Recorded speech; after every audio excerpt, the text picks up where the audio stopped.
Salut tout le monde, vous êtes sûrement tombé dans ce cas-là où vous vouliez télécharger un jeu mobile parce que vous vous ennuyez et vous ne savez pas à quoi jouer en ce moment vu qu'il n'y a rien. Et vous vous êtes dit, oh bah tiens, je vais télécharger ce jeu-là parce que vous avez vu une pub sur YouTube qui montrait ceci. Et quand vous avez téléchargé le jeu, vous êtes demandé qu'est-ce qui se passait ou si c'était un problème, si vous n'avez pas téléchargé le bon jeu parce que vous êtes retrouvé avec cela.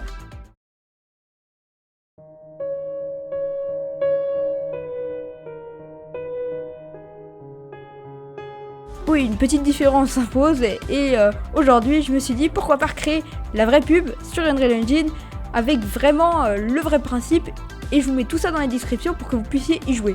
Donc c'est parti pour le développement de cette pub. Donc je commence à créer le projet dans la version 5.1 et non 5.2 parce qu'elle n'arrête pas de planter sur mon ordinateur. Je nomme donc le projet Mobile Game.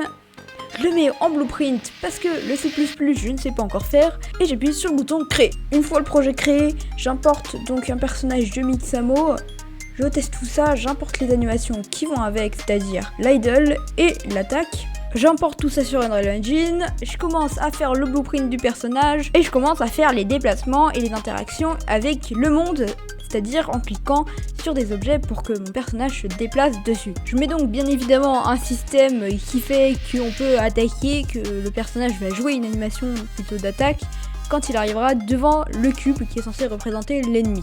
J'implémente aussi le système de nombres qui vont spawner au-dessus des ennemis, car comme vous avez pu le voir dans les bandes annonces de ce genre de jeu, on a les nombres au-dessus des ennemis et s'ils sont plus hauts que ceux du joueur, le joueur va mourir.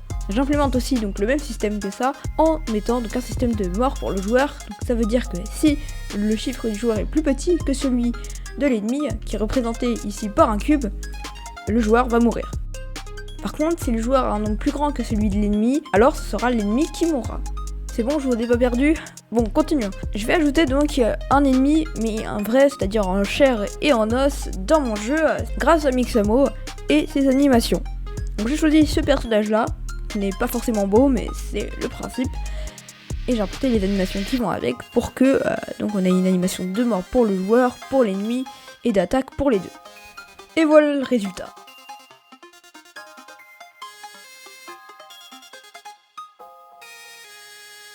Je vous omets les quelques bugs qu'il y a eu durant cette belle séquence de gameplay.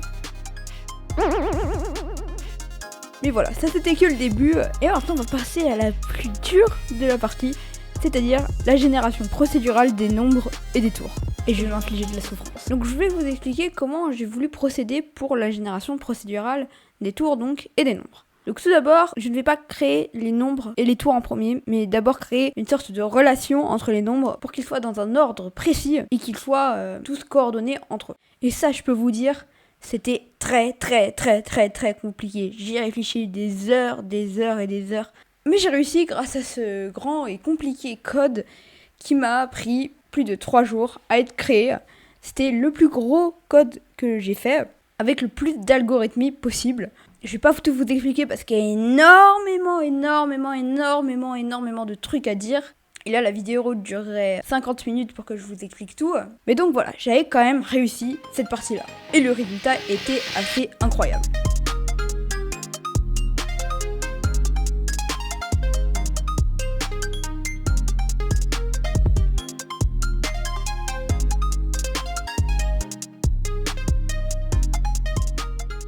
Maintenant que c'était fait, il me restait encore le level processing à faire, le level design, l'arme de mon personnage, les ennemis qui changent en fonction de leur nombre, et encore plein d'autres choses que je ne vais pas citer mais qui aura à la fin de cette vidéo. Et donc je me suis dit, commençons par le plus simple et commençons par l'arme de mon personnage.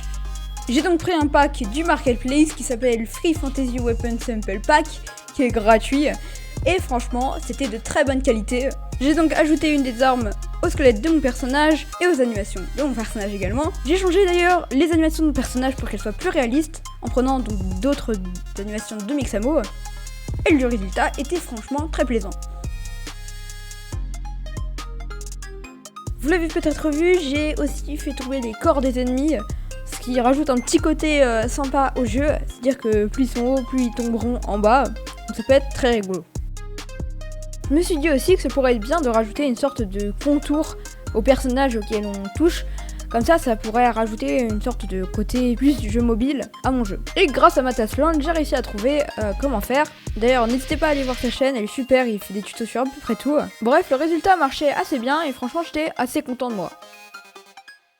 Après ça, j'ai commencé à faire le système qu'on voit dans beaucoup de fausses pubs mobiles où l'on a différents ennemis en fonction de leur nom. J'ai donc choisi ce personnage-là dans Mixamo, comme d'habitude. J'ai même pas eu besoin de reprendre les animations, je l'ai retargeté à mon autre personnage, à mon premier ennemi. Donc je me suis pas cassé la tête, j'en ai fait juste un, voilà. Donc il y aura 2 ennemis différents, parce que franchement c'était trop long. Et j'ai pas vraiment d'idée en plus de ça. Donc voilà. Ok, j'avais fait tout ça et maintenant il me restait beaucoup de choses à faire, dont le level design. Et je suis nulle en level design, donc ça m'a pris beaucoup de temps.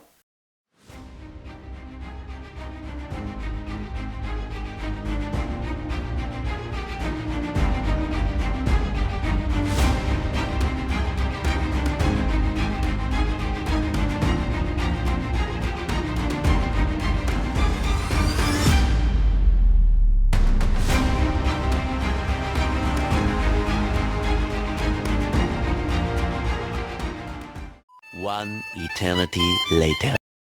Et voilà le résultat du level design. J'étais très content de moi. Maintenant, il me restait juste à régler quelques bugs, à packager le jeu. D'ailleurs, il sera en lien dans la description. Et c'était bon. N'hésitez pas à vous abonner, à liker. Je vous dis à très bientôt.